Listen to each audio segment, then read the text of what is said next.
বাল্যবন্ধু শিখর পাহাড়িয়ার সঙ্গেই নাকি সম্পর্কে আছেন বলিউডের জনপ্রিয় প্রয়াত অভিনেত্রী শ্রীদেবী কন্যা জাহ্নবী কাপুর। অতীতে বহু সম্পর্কে জড়িয়েছেন তিনি। জাহ্নবী সম্পর্কে এমন কথা অনেকেই জানেন। অতীতে অনেকের সঙ্গে প্রেম সম্পর্কে জড়ালেও এখন শিখরের সঙ্গে বহু জায়গায় একসঙ্গে দেখা গেছে জাহ্নবীকে। বেশ কিছুদিন আগে শিখরের হাত ধরে অনন্ত আম্বানি ও রাধিকা মার্চেন্টের বিয়েতেও গিয়েছিলেন জাহ্নবী। সম্প্রতি এক সাক্ষাৎকারে ব্রেকআপ সম্পর্ক নিয়ে কথা বলেছেন অভিনেত্রী।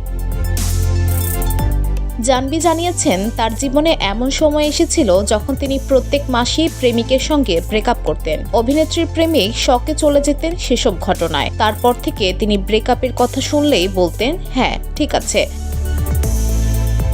শ্রীদেবী কন্যা বলেন, প্রেমিকের সঙ্গে ব্রেকআপের দুদিন পর খুব কাঁদতাম এবং ফিরে যেতাম। আমি বুঝতেই পারতাম না কেন বারবার ব্রেকআপ খেয়াল মাথায় আসতো। এটিকে আমি এক্সট্রিম এক্সপিরিয়েন্স বলতাম। কথায় কথায় ব্রেকআপ করা জাহ্নবী বলেন, জীবনে একবারই নাকি তার হৃদয় ভেঙে খান খান হয়ে গিয়েছিল। সেই মানুষটাই নাকি তার জীবনে ফেরত এসে হৃদয়ের ভাঙা টুকরোগুলো জোড়া লাগিয়েছিলেন। ফলে সেই যন্ত্রণা তাকে খুব একটা কাবু করতে পারেনি। শিখরের সঙ্গে অনেক আগেই সম্পর্ক তৈরি হয় জাহ্নবীর।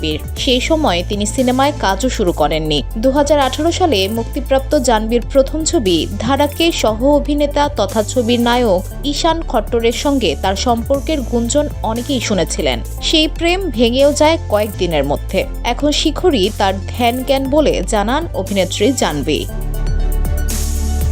VOD Bangla news desk.